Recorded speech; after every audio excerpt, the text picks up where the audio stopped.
तो सीधे रुख करेंगे करियप्पा ग्राउंड का, जहां पर वज़ीर-ए-आज़म नरेंद्र मोदी एनसीसी की रैली में मौजूद हैं।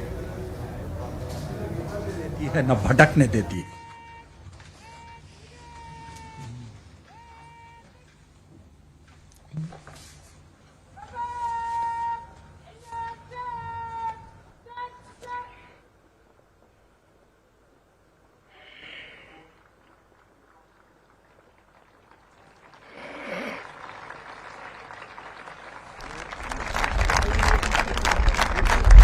अब मैं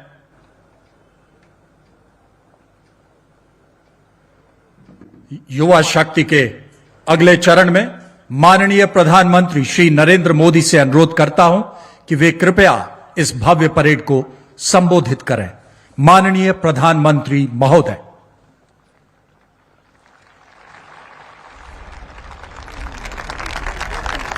कार्यक्रम में उपस्थित देश के रक्षा मंत्री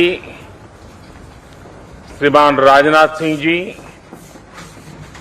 एनसीसी के DG lieutenant general Gurbir Pal Singh ji, यहां उपस्थित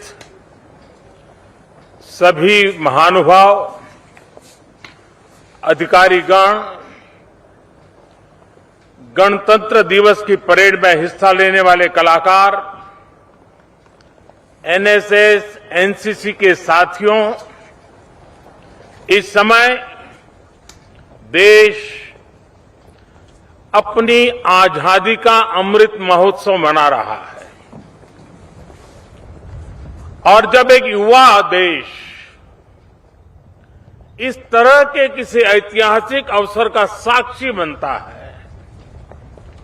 तो उसके उत्सव में एक अलग ही उत्साह दिखता है।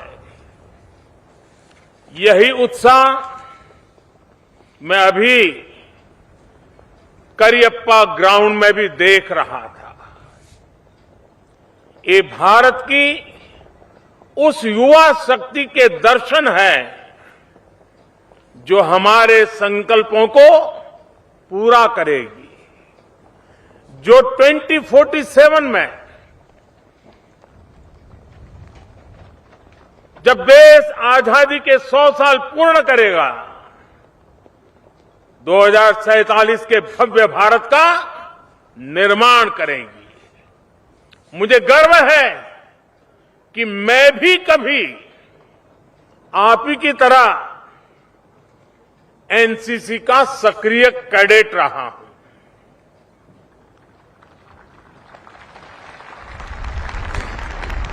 लेकिन जो सौभाग्य आपको मिला है वो मुझे नहीं मिला था।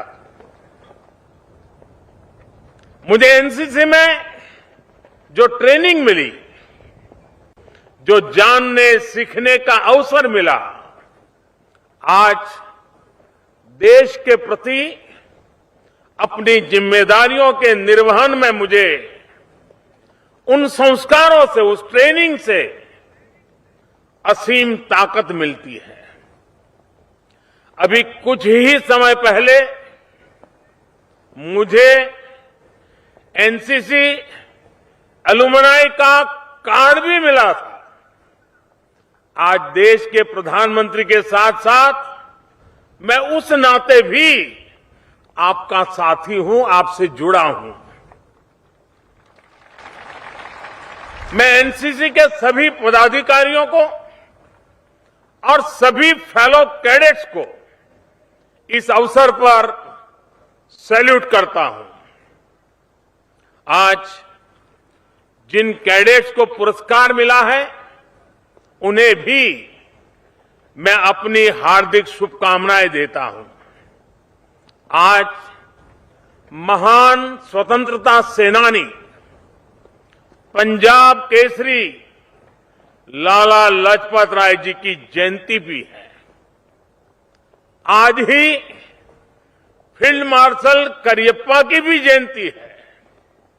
राष्ट्र निर्माण में अहम भूमिका निभाने वाले देश के इन वीर सपूतों को मैं आदरपूर्वक नमन करता हूं। साथियों, आज जब देश नए संकल्पों के साथ आगे बढ़ रहा है, तब देश में एनसीसी को मजबूत करने के लिए भी हमारे प्रयास जारी है। इसके लिए देश में एक हाई लेवल रिव्यू कमेटी की स्थापना की गई है। पिछले 2 सालों में हमने देश के सीमावर्ती क्षेत्रों में 1 लाख नए कैडेट्स बनाए हैं। मुझे खुशी है कि एनसीसी कैडेट्स की ट्रेनिंग में सिमुलेशन जैसी आधुनिक टेक्नोलॉजी का इस्तेमाल भी बढ़ रहा है। हमारे एजुकेशन सिस्टम को एनसीसी से जोड़ने के लिए भी देश कई कदम उठा रहा है।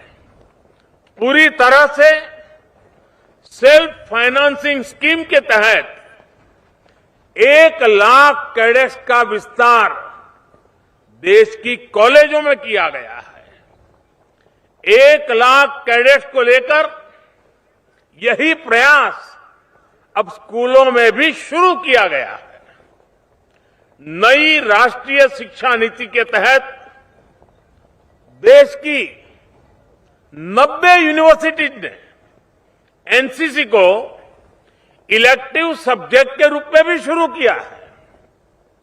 मैं आज यहां बड़ी संख्या में गर्ल कैडेट्स को देख रहा हूं। ये देश के बदलते मिजाज का प्रतीक है। देश को आज आपके विशेष योगदान की जरूरत है।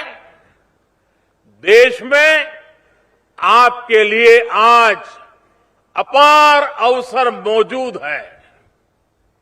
अब देश की बेटियां सैनिक स्कूलों में एडमिशन ले रही है। सेना में महिलाओं को बड़ी जिम्मेदारियां मिल रही हैं। एयरफोर्स में देश की बेटियां फाइटर प्लेन उड़ा रही है।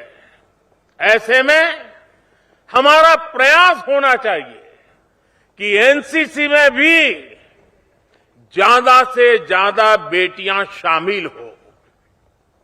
जिन बेटियों ने खुद एनसीसी ज्वाइन किया है, वो इसके लिए एक प्रेरणा बन सकती है।